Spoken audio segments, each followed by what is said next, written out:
Oke, ketemu lagi sama aku, Dua Ganisi.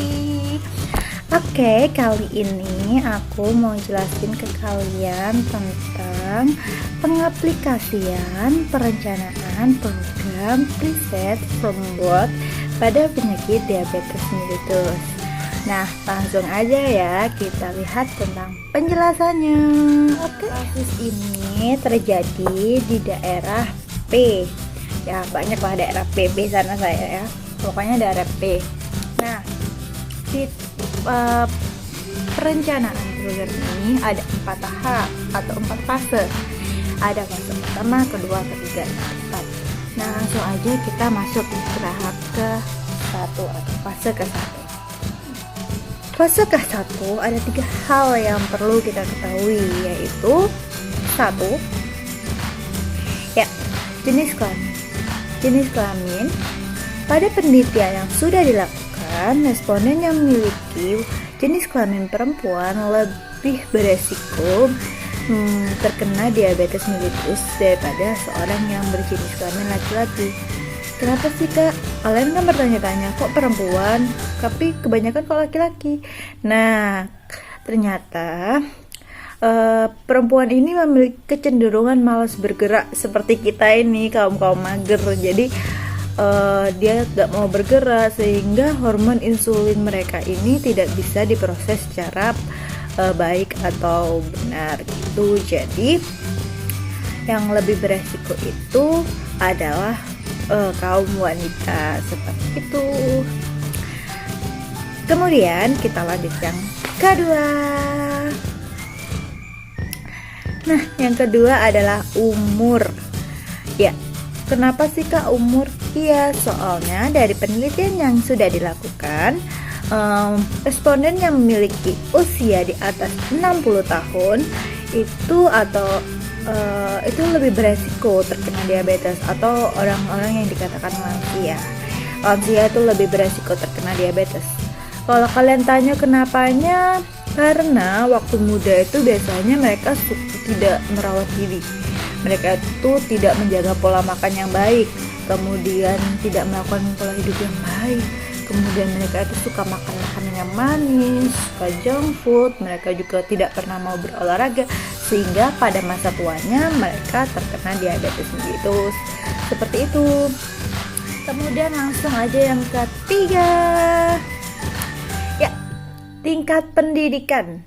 Kenapa sih kak tingkat pendidikan? Karena kalian juga tahu kan, tingkat pendidikan tinggi dan tingkat pendidikan rendah itu cenderung yang terkena diabetes mellitus, yaitu tingkat pendidikan rendah. Nah, kenapa kok nggak yang tinggi kak? Karena seorang yang memiliki tingkat pendidikan yang tinggi itu lebih memiliki pengetahuan lengkap tentang diabetes mellitus, sehingga mereka itu terhindar dari penyakit diabetes mellitus. Nah, jadi orang yang pendidikan rendah tidak memiliki pengetahuan, punya, bukan mereka tidak punya, tapi mereka itu pengetahuannya tidak sebaik orang yang memiliki tingkat pendidikannya tinggi. Jadi mereka beresiko tinggi untuk terkena diabetes mellitus. Seperti itu guys. Nah, langsung aja kita ke fase yang kedua. Atau kedua ini kita harus memahami tentang 4 hal. 4 hal itu apa aja sih kak? Kalian bertanya-tanya kan? Langsung aja kita jelasin. 4 hal itu yang pertama adalah keturunan.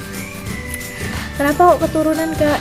Iya, karena diabetes mellitus itu bisa terjadi, atau seorang yang mengalami diabetes mellitus itu biasanya orang tuanya atau saudaranya memiliki riwayat diabetes mellitus, sehingga mereka juga memiliki potensi terkena diabetes mellitus. Contohnya, Bapak Budi itu punya diabetes mellitus.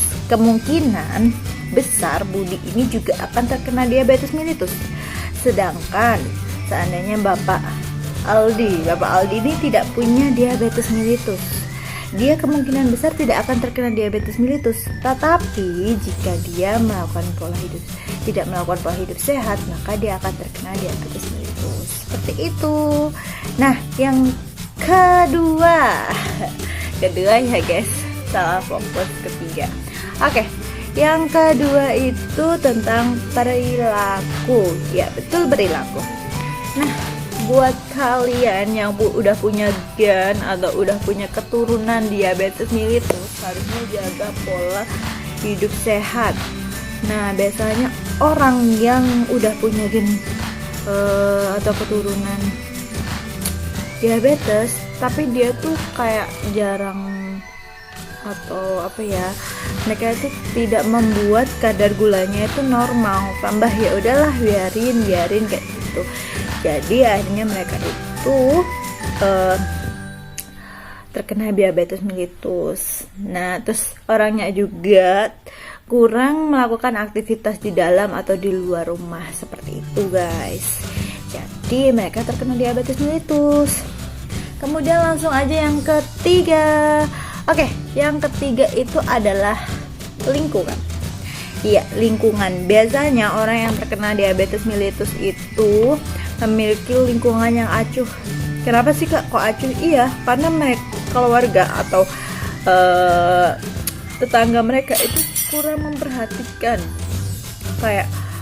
memperhatikan orang yang beresiko terkena diabetes itu. Mereka itu membiarkan orang tersebut makan makanan yang manis, tidak mau olahraga, minum yang manis. Jadi mereka akhirnya terkena diabetes mellitus. Seperti itu. Oke, langsung aja yang keempat. Apa sih kak yang keempat? Ya, yang keempat adalah pelayanan kesehatan. Biasanya kurang promosi kesehatan, seperti edukasi tentang pentingnya dukungan keluarga dan aktivitas fisik di suatu daerah. Nah, bisa juga karena akses menuju ke fasilitas kesehatannya juga susah, sehingga mereka tidak dapat informasi dari fasilitas kesehatan tentang diabetes mellitus. Jadi mereka terkena diabetes mellitus. Seperti itu. Oke, kita langsung ke tahap yang ketiga. Di tahap ketiga ini ada 3 hal yang perlu kita ketahui. Yang pertama itu biasanya mereka itu kurang kesadaran akan melakukan pola hidup sehat. Kemudian juga mereka kurang pengetahuan tentang penyakit DM, sehingga mereka terkena diabetes mellitus. Kemudian yang kedua, biasanya itu yang keluarga mereka itu kurang sadar akan memberitahu pengetahuan terbaru tentang diabetes mellitus, sehingga mereka itu ya tahu-tahunya cuma itu aja, diabetes itu disebabkan karena ini. Padahal diabetes mellitus itu banyak banget penyebabnya. Jadi mereka cuma tahu diabetes mellitus itu karena makan makanan manis, minum makanan manis. Tapi mereka nggak tahu ternyata diabetes mellitus itu juga bisa karena orangnya tidak mau melakukan pola hidup sehat, olahraga atau itu. Nah, mereka cuma tahu seperti itu. Nah, kemudian yang ketiga biasanya biasanya tidak ada pengawasan dan pengevaluasian program posyandu lansia yang memberikan program baru seperti mengajak senam pagi, kemudian pengecekan gratis yang dilakukan bersama dengan dinas kesehatan setempat. Nah, langsung aja kita lanjut ke fase keempat.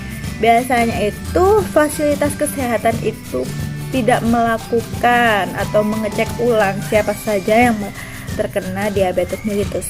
Mereka lebih identik melihat daftar riwayat jalan atau daftar riwayat inap, sehingga mereka tidak tahu seberapa banyak atau siapa aja sih yang terkena diabetes. Mereka lebih identik yang udah melakukan lewat inap atau lewat jalan saja. seperti itu. Terima kasih sudah mendengarkan saya berceramah. Semoga bermanfaat. Kalau ada salah kata mohon dimaafkan. Wassalamualaikum warahmatullahi wabarakatuh.